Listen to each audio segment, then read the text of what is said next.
কড়াইতে তেল দিয়ে দিয়েছি, আমি পেঁয়াজ কাঁচামরিচ দিয়ে দিলাম, 2টা তেজপাতা দিয়েছি। আমি এখন মুড়িঘণ্ট পাক করবো রুই মাছের মাথা দিয়ে দিচ্ছি আদা রসুন বাটা। অনেকক্ষণ কষিয়ে নেব। দিয়ে দিব হলুদ মরিচ লবণ।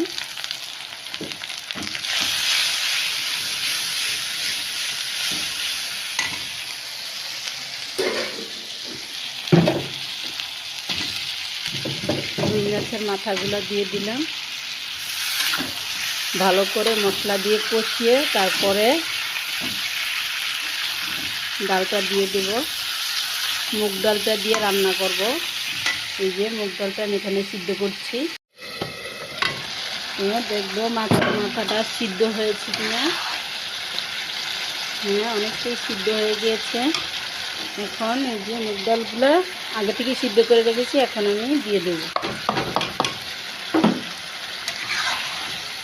ডালটা ভালো করে কষিয়ে নেব। এই তো এখন একটু পানি দিয়ে দিব।